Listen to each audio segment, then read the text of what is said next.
crafty friends and creators from around the globe. Welcome to Hither and Yon Studio. And if you've been here before, welcome back. If you're new here, I'm DJ, and in the studio I create junk journals and paper crafts and art journals and all sorts of things to go in them. I do other things too, but that's what we do on this channel for now. I'm in the studio today. Yes, I'm still working on the woodland journals. They are, I'm at the final stages. I say that every time, but I really am. But here's the thing. I wanted to do some journal, plates for the front of these. And I went through a couple of ideas in my head. I did some out of paper that I stacked on top of one another. I bought some metal ones, but they were really heavy for this kind of journal. It's kind of, a softer cover, and I didn't want anything too bulky and heavy, so that wasn't going to work. And then I was rearranging some stuff when I was cleaning and, dusting and things like that. And I'm looking at I have this cork board in my bedroom that has like all sorts of pictures, and I don't know, memorabilia, ephemera.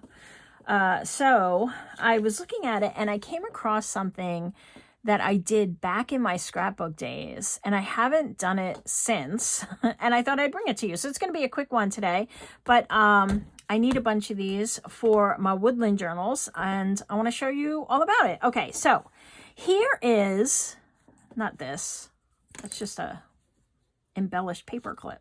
This. Okay, so this I made, if you believe it, probably some 20 plus years ago. And it's very dusty. This, I think I printed out in like Word, or no, it wasn't Word. It was like Microsoft's graphic editing program. And I can't even, somebody's going to know, put it in the comments. Like Paint? No, I don't think it was Paint. I think there was something before Paint. I don't know. But anyway, it was very rudimentary. It was back when tech was just becoming tech for real. And I made this with some papers, and I curled it up like this, and I just put a quote in there, kind of like a mantra at the time. And this has been kind of sitting on my board. So I look at it every so often. I'm like, I really want to do a tutorial on that. Well, now I have a chance. Not that you can't figure it out, but we're going to make a couple together. So here's what it looks like. This one's a very grungy, but that's okay. I mean, I think like if you get into this, it's going to get grungier. So I'm going to use the grungy one. So this is what I came up with. This kind of gives me the feeling of like when wood peels. Like sometimes with birch, it peels. Maybe you don't know, but like a lot of woods will peel when the bark cracks or something gets at them. So I thought this would be a fun effect for these woodland journals. And so what I did, I got busy and I made these wood backgrounds. Here's one too with the birch. Yeah, you see how like the wood peels? You can kind of see it here. It's not crazy, but that's what I'm trying to achieve. But anyway, I did that, and then I printed on the other side, so I would have two sides, and then I came up with a bunch of words, for the front of the journal, their names, and yeah, so that's what we're doing today. That's what we're doing. So I played ahead, and I cut out a few of these. I figure we'll do a few together. So these are real simple. They are, you just, pick the word you want. You can do a whole quote, kind of like I did in that one. And then you just kind of pick out the paper you want that will go over it. That's going to kind of peel back. Now I might go over it with this so that when I peel it back, I'll get this lighter tone. That can give me a different look. So I think I'll do that. And then what I want to do is kind of trace it out. You can just cut around it. But let me trace it because it'll be easier. So you want a piece that's the same size as the one that you're working with. So whatever you cut your quote or your word to, that's the same size. And you can make these any size you want. You know, you can use them for a bunch of different things. They would be cool just on a page themselves if you'd made them flatter. So this one's a little bulkier, the profile of it, but it's going on the cover, so I didn't mind. This one is a little flatter. I didn't really roll these too much, and I didn't cut them too far. So this one's a little less, you know, bulky width-wise. It's not going to protrude so much on the page, and it'll flatten out a little inside a journal. But anyway, so I traced that out, and I'm just going to cut that now. Let's see if I can cut a straight line with a line. Probably not, but that's all right. We'll get it close. We'll get it close enough.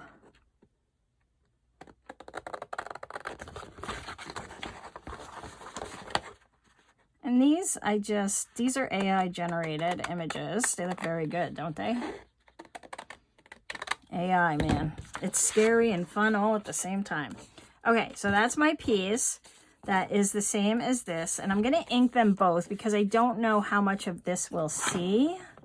And let me use the vintage photo this time. I used the ground espresso on that one. It is a bit dark, so let me just go with this one this time and see what else we get.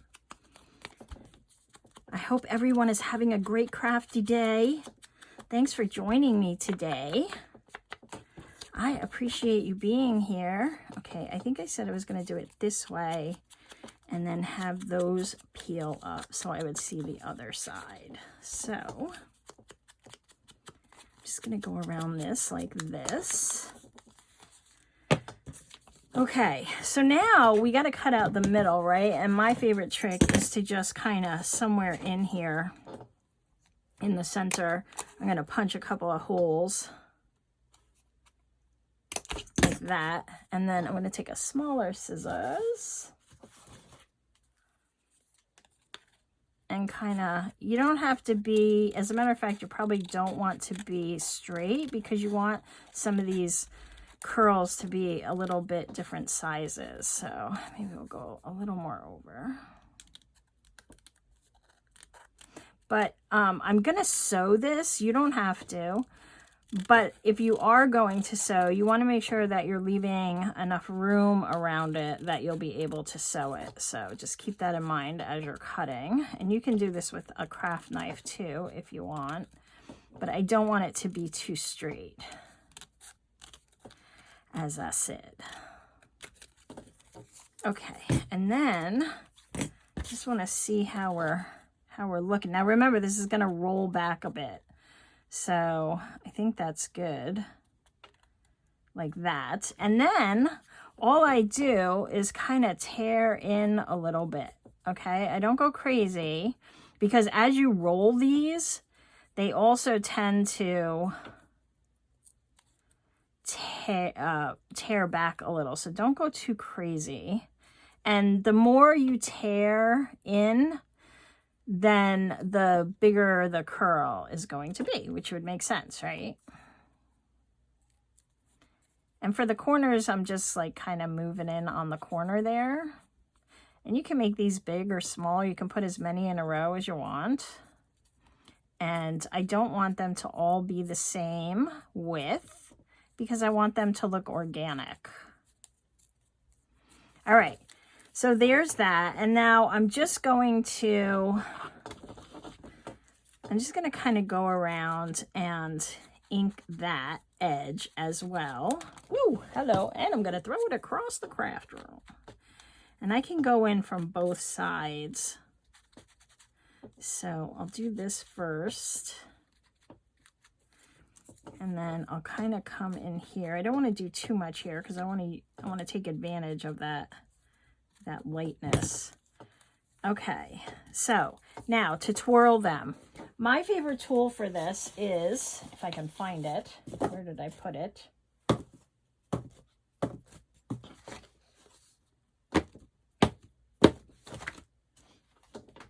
Here it is. a toothpick. And what I do is, you know how toothpicks are pointy, is I just take my nail file here and I just kind of file it down just so it's not sticking me the whole time I'm doing this.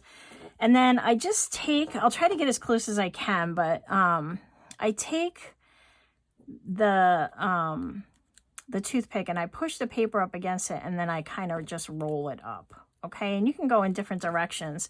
You can also just take a corner of the paper that you're working with. I know this might be hard to see, but you can take the corner and kind of roll it away to the left or the right, like that. So this, I like the toothpick because it's grippy. So it's wood, paper's made of wood and polymers and stuff. So it grips onto that really good. And I just like the way you can get like a tight roll. And then you can kind of go in there with your finger and, you know, do a little more. Maybe I'll go a little further up on this one. And you just want to go around. So I'm going to finish this one. I'm just going to kind of keep rolling around. And then I'm going to take it and glue it down to this word. Now, see, as I was rolling, it kind of ripped up a little more. That's why I say, like, be careful not to rip it too far close to the edge, because as you're rolling, it might tear on you a little more, unless you're way more careful than I am. So I'll be right back. Okay, I finished rolling them back, and you can press some in one direction or another. It's up to you. And the more you do, the more it'll feel familiar. But if you're not doing a ton like me, then... But you can use these in other ways. I'm just kind of pushing back some of those white... Like when you tear the paper, you get those white edges. And some are more prominent than others. So I'm just kind of going in there and getting rid of some of them. All right. That's good. That's good. It doesn't have to be perfect. Well, these do, but... Don't worry about it. Don't worry about it. All right. So now I'm going to glue this on here, and then I'm going to sew around the outside. I don't need a lot of glue. I just need enough to hold it in place while I sew. So I'm going to make a very light bead so it will dry quickly.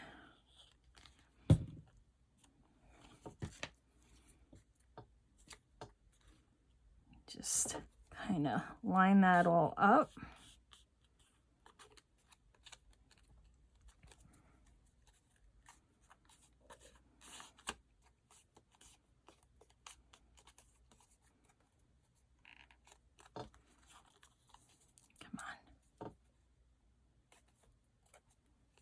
Okay, let me take it over to the sewing machine. I'll be right back. Okay, now I had to push these kind of a little forward so my presser foot wouldn't get caught on them. So I'm just going to kind of push them back again. But it really kind of does look like that peeled wood effect. And then you can play with them a little more and move them out if you want. Bring a few in. And there we go for that. And then the final touch, I just put some brads on the edges of them. And I'm not attaching them to the book with the brads, but I think it just kind of gives it a finished look. I'm going right through that stitch. It's fine. It'll be fine. I'm going to glue these down anyway. Just trying to center it. And I'll get a couple of them out. And we'll put them in. We'll put them in. We got dark ones for this one. Do I have another dark one? I use up all the dark ones, so I never have any. Oh, there's one. Yay! I gotta get more of them. These are my favorite color. It's like that antique brass. So I just put them in there like that, like so. Open them up, and they won't show after I glue them down. Like that. And I said I was going to do a couple of these, but we really don't have to, right? I think you get it. That's it. So here are the two that I made. I think they look really cool. This is just a quick little video for you. I hope you'll give them a try. And if you like the video, give it a thumbs up. I'm happy you're here. I hope to see you in the next video. Have a good one. Bye.